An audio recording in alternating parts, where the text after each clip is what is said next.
इस खबर के प्रायोजक हैं पुनीत हॉस्पिटल, प्रताप कटरा, चांदनी चौक, अहरौला, आजमगढ़। हमारे यहाँ सभी प्रकार के इलाज उपलब्ध हैं। सभी प्रकार के operation, delivery, pathology, medical, X ray, ICU, ECG, nebulisation, ambulance सुविधा 24 घंटे उपलब्ध है। ये नहीं, इमरजेंसी सेवा भी 24 घंटे उपलब्ध है। अधिक जानकारी के लिए अस्पताल पर संपर्क करें।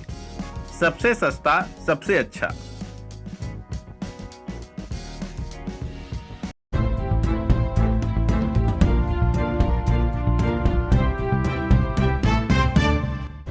नमस्कार, आप देख रहे हैं तेज न्यूज। मैं हूं आपके साथ विनोद राजभर। आइए शुरू करते हैं खबरों का सिलसिला।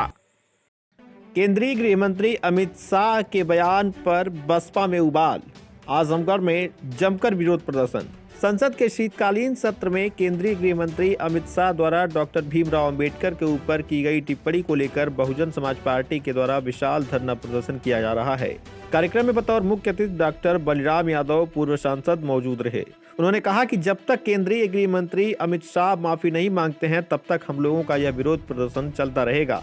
बसपा के पदाधिकारी का कहना है कि जिस तरह से आज यह सरकार लगातार डॉक्टर भीमराव अंबेडकर का अपमान कर रही है, यह हम लोग प्रदर्शन किया जा रहा है और निश्चित रूप से हम लोग लगातार विरोध प्रदर्शन करते रहेंगे। इस दौरान बड़ी संख्या में बसपा के नेताओं और कार्यकर्ताओं ने हाथों में तख्तियां लेकर अमित शाह मुर्दाबाद के नारे भी लगाए और उनके इस्तीफा की भी मांग की। इस दौरान उनका पुतला भी फूंका गया। केंद्रीय गृह मंत्री अमित शाह के सदन में दिए गए बयान के बाद बसपा सुप्रीमो मायावती के निर्देशानुसार पूरे प्रदेश में डॉक्टर भीमराव अंबेडकर के विरुद्ध की गई टिप्पणी के विरोध में वहीं राष्ट्रपति को संबोधित एक ज्ञापन जिला प्रशासन को सौंपा गया। इस धरना में भारी संख्या में बसपा के पदाधिकारी और कार्यकर्ता शामिल रहे। कार्यक्रम का संचालन जिलाध्यक्ष अरविंद कुमार ने किया। सुनते हैं मीडिया से बातचीत करते हुए उपस्थित लोगों ने क्या कुछ कहा। धरना दे रहे हैं, किस मांग को लेकर धरना दे रहे हैं? ये 17 दिसंबर को भारत के गृह मंत्री श्री अमित शाह जी ने ये बोला कि आप लोग बार बार डॉक्टर अंबेडकर कर रहे हो।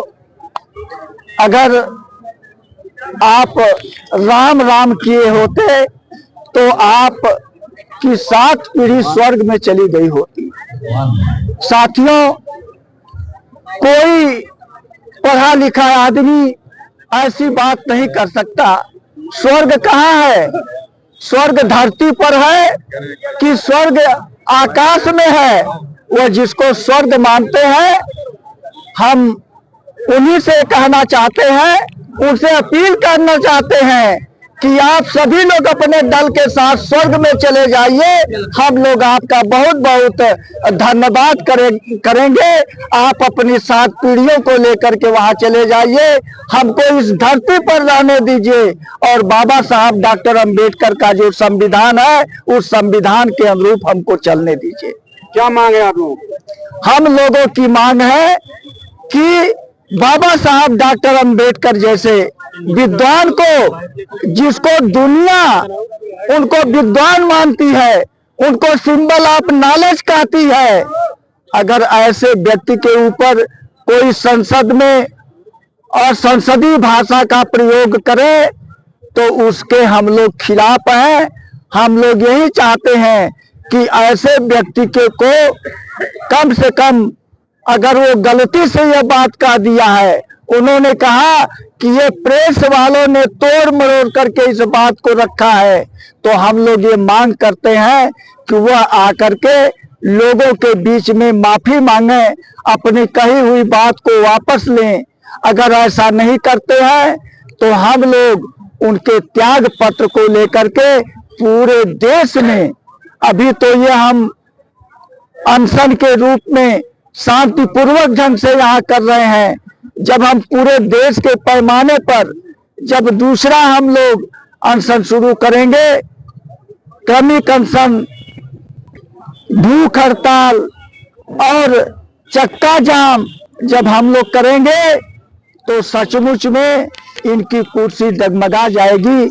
इसलिए हम उनको यही सलाह देंगे कि वह जल्दी से जल्दी वो माफी मांग ले और अपनी बात को वापस ले लें। गृह मंत्री का बयान आया है कि उन्होंने जिस तरीके की बातें कही उसका मतलब दूसरा निकाला गया, उसका संशय दूसरा निकाला गया, एक तरफ से उन्होंने बयान दिया है। देखिए, अभी मैं बोल रहा था तो मैं यही कह रहा था कि मोदी जी भी कहते हैं और उनके लोग भी कहते हैं कि हम मन की बात कर रहे हैं।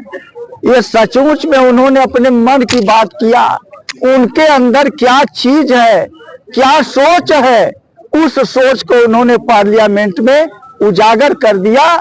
अगर हमारे मीडिया बंधुओं के ऊपर वो आरोप लगा रहे हैं और ये कह रहे हैं ये तोड़ मरोड़ करके पेश किया गया है, तो ये सरासर झूठ है, गलत है। वो अपने मन की बात कहती है। सर, आपने कहा कि हम भगवान राम को नहीं मानते हैं और इनको भी भगवान मानते हैं। मैं ये बात नहीं कहा, मैंने कहा कि शिक्षा का जो सबसे सर्वोच्च वो संस्थान है जिसको हम एनसीईआरटी कहते हैं, एनसीईआरटी के चेयरमैन ने जब ये अयोध्या के मंदिर का ये उद्घाटन होने वाला था, उस समय वो चेयरमैन ने वक्तव्य दिया था कि ये राम और विष्णु ये सारे ये काल्पनिक हैं, इनका कहीं इतिहास नहीं मिलता है।